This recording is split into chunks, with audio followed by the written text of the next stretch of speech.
ada orang yang sebetulnya siap untuk kondisi-kondisi tidak stabil gitu dalam hidupnya. Mereka mungkin punya tabungan, ya. Mereka punya apa yang bisa sewaktu-waktu digunakan ketika ada situasi yang tidak normal di alam.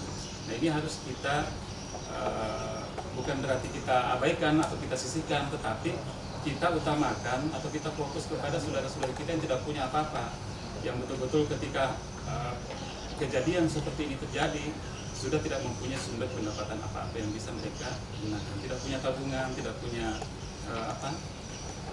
tidak punya sesuatu yang bisa dijual kembali, tidak punya keluarga yang bisa membantu. Jadi yang harus kita utamakan. Kenapa? Kalau itu tidak ditolong, siapa yang mau menolong? Beda dengan yang lain, mungkin banyak di antara kita yang masih punya tabungan, gitu ya, masih punya keluarga yang yang bisa memberikan bantuan.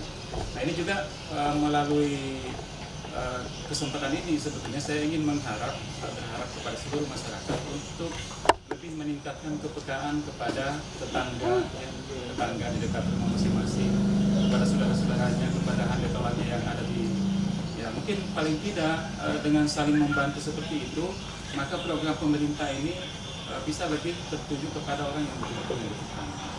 Seperti itu. Ya, contoh lah mungkin bagi sebagian teman yang saat ini merupakan pegawai negeri sipil misalnya, ada tabungan sekian, ya entahlah, saya tidak tahu berapa jumlah pastinya, tapi insya Allah untuk 1-2 bulan mereka masih bisa hidup tanpa dibantu oleh pemerintah. Beda dengan yang lain yang memang betul-betul hanya hidupnya setiap hari gitu ya, yang dia dapatkan hari itu, habis hari itu. Kalau ini tidak dibantu, ya silahkan dibayarkan sendiri. Ya.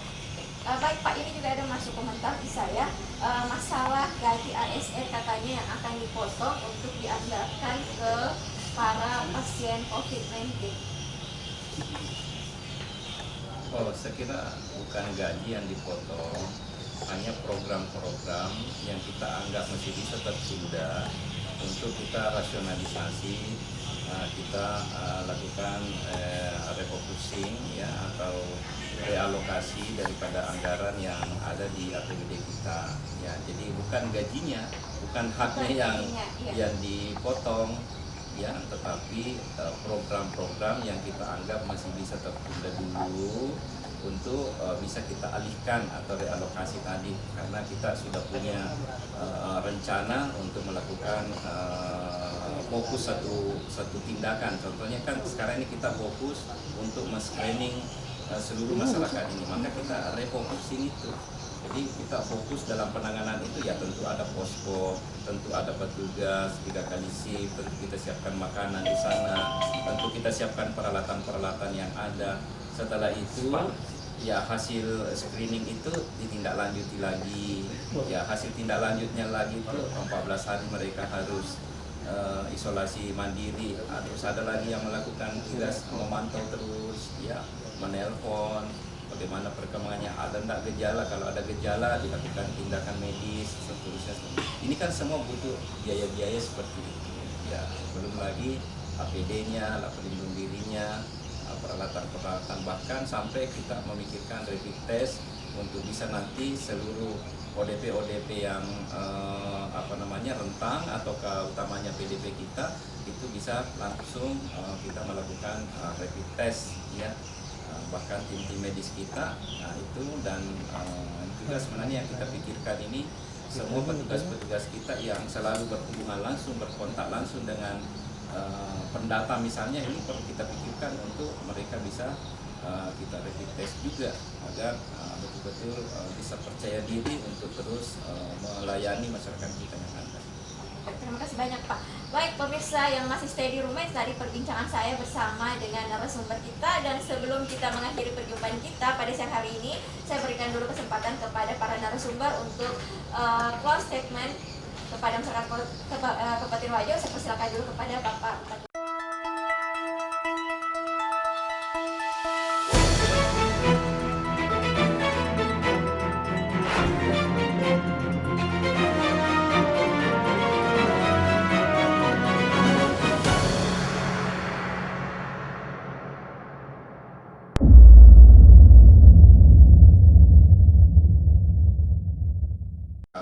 dan kesadaran masyarakat juga sudah semakin teredukasi, tetapi masih ada saja masyarakat kita yang masih menganggap remeh, masih menganggap biasa-biasa saja. Padahal kita berharap virus ini tidak akan masuk di wilayah kita bila kita semua disiplin menjaganya. Dan saya kira garda terdepan ini adalah seluruh masyarakat Kabupaten Wajo. Tim-tim medis kita itu adalah garda terbelakang untuk menyiapkan diri. Betul-betul kita berharap tidak sampai di situ, tetapi semua tim-tim medis kita telah kita siapkan, sehingga dengan demikian saya berharap masyarakat terus bersabar menghadapi keadaan ini, baik mau bekerja ya tetap di rumah, demikian juga untuk belajar anak-anak kita, mahasiswa kita tetap juga di rumah, jangan nongkrong lagi di luar. Kemudian beribadah pun juga demikian. Jadi mari kita bersabar dalam kondisi seperti ini. Ya mari kita yakinkan diri kita bahwa selama ini kita beribadah di masjid karena menghindari, jadi bukan yang dilarang ini adalah sholatnya, tetapi yang dilarang ini adalah berkerumunnya, bertemunya atau berinteraksinya, sehingga kita khawatir jangan sampai terjadi penularan yang sangat cepat ya. Sudah banyak kejadian yang kita lihat di isolasi satu wilayah karena gara-gara begitu tetap bertahan mereka melakukan acara-acara di masjid, berjamaah di masjid, akhirnya ada yang berjamaah terkena positif ya, bahkan ada anak-anak kita yang masih melaksanakan pendidikan ya, taruna di kepolisian yang kita lihat di media sosial itu ya. Saya kira ini semua kita hindari ya. Jadi mari kita dengan penuh kesadaran sabar menghadapi ini, dan kita sama-sama memeranginya, karena tidak mungkin cuma pemerintah, tidak mungkin cuma petugas yang melaksanakan, tapi seluruh masyarakat, dan masyarakatlah garda terdepan dengan penuh kesadaran ini untuk menghadapi. Terkait dengan dampak ekonomi ya, sekira semua kita dapat semua itu dampaknya, dan kita mencari solusinya. Ya teman-teman yang berdagang tadinya dengan penyajian ini ya bisa melalui ada aplikasi kita dengan aplikasi Labaco yang bisa membantu antar jemput daripada pesanan-pesanan kita, apakah itu dalam bentuk sembako atau dalam makanan siap saji.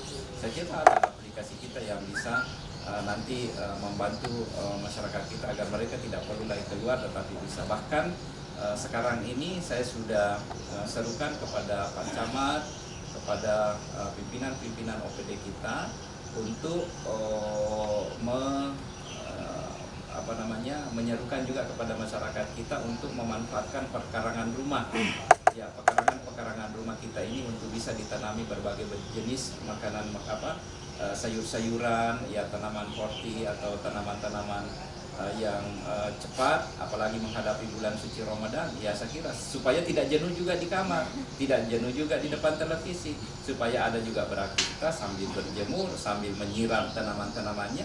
Ya bisa panen 2 kali seminggu misalnya cabenya, bisa panen 12 kali setiap sayur-sayurannya, makanannya sudah terjamin, ya hasilnya sudah dia bisa pastikan sterilisasinya. Jadi saya kira banyak manfaatnya, dan saya kira banyak yang bisa kita lakukan. Baik, terima kasih Pak. Oke, selanjutnya kepada Bapak Kepala Bapenda, Bapak Andi Warupa, silakan Pak memberikan close statement terakhir. Kita semua terdampak ya. Kita semua mengalami kesulitan dengan wabah ini. Tapi insya Allah dengan kebersamaan, saling bergandengan tangan, saling bahu-membahu, saling menolong, insya Allah kita bisa melewati ini. Pemerintah daerah tidak akan tinggal diam. Ada pepatah kuno, salus populi suprema lex esto. Keselamatan masyarakat di atas segala-galanya. Terima kasih banyak Pak. Baik pemirsa, demikian perjumpaan kita pada siang hari ini. Terima kasih karena sudah mengikuti program kami di Bupati Menyapa. Dan terus ikutin program kami, informasi terkini terkait dengan coronavirus atau COVID-19 hanya di live streaming. Sekali lagi saya himbau kepada seluruh masyarakat Kabupaten Wajo, tetaplah untuk berdiam diri di rumah. Biarkan kami yang bekerja terus memberikan informasi terkini kepada Anda. Karena nasib memang ada di tangan Tuhan, takdir memang ada di tangan Tuhan, tapi nasib ditentukan oleh lingkungan dan tindakan kita sendiri. Jadi tetap berdoa dan terus berusaha optimis bahwa corona akan cepat berlalu. Saya Dereni Arman beserta dengan kru yang bertugas mohon undur diri. Wassalamualaikum warahmatullahi wabarakatuh. Waalaikumsalam.